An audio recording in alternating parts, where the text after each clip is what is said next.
And you know, only the smallest amount of droplets of xylazine that is exposed to the human skin can knock out a human. And you know, when it comes down to fentanyl and xylazine being a mixture, it's a deadly combination, and it's an emerging threat according to the DEA. I did a story about this last month, and you know, I talked to the DEA about this, and they said, you know, all the fentanyl on the street, most of it, actually about 27% of the powder and about 7% of the pills do contain xylazine.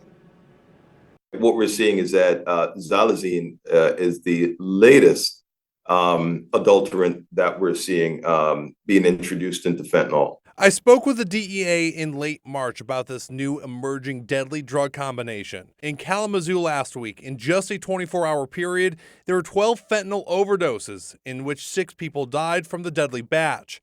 According to the Kalamazoo County Health and Community Services Department, their clinical testing found that cocaine and an unknown substance also played a key role in the overdoses. While Narcan works on reversing the deadly side effects of an opioid overdose, but when combined with xylazine, it's a deadly mix. And xylazine is Narcan resistant. First responders and medical professionals now have their work cut out for them. It's a non-opiate that has opioid-like effects. However, it also doesn't respond to naloxone, right, to Narcan. Last month, I spoke with Dr. Jim Getzinger from Corewell Health, who says just the smallest amount of xylazine can fully sedate a human.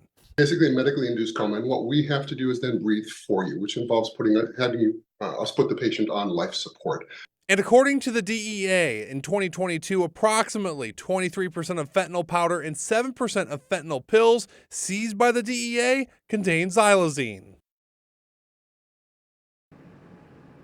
And with this new emerging threat, the Narcan, while it can reverse the side effects of an opioid overdose, when the fentanyl is combined with xylazine, the Narcan is really, it's useless. I mean, it can help get someone to start breathing again, but the person is going to be remaining unconscious until that xylazine wears off, and most likely they will end up on life support until the xylazine does wear off in a hospital. Reporting in Detroit, and Peter Maxwell, 7 Action News. Peter, you're absolutely right. You know, Narcan works on opioids.